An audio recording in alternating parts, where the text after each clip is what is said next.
Светот беше маѓарсан кога лани Ахера го представи своето спортско корисно возило, а реакциите не се поинакви ниту со што туку представениот седан. Компанијата одлучи да не дава имиња на ниту едно од своите возила. Ова што го гледате е седан, а во ниту една смисла на зборот не наликува на седан. Во основа ова е купе со 4 врати со нагласен агресивен изглед.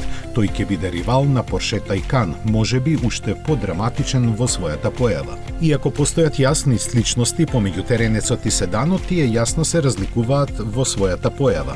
Двата модели се дизајнирани од поранешниот шеф на дизајнот на Lamborghini Filippo Perini.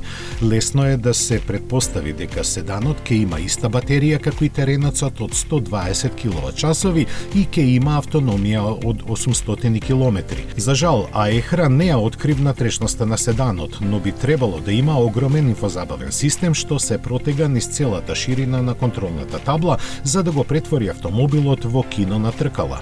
Ако Аехра SUV ќе чини околу 140.000 евра кога ќе пристигне идната година, седанот што доаѓа на крајот на 2026 година ќе биде можеби и малку поскап, колку да му парира на Porsche Taycan Turbo S.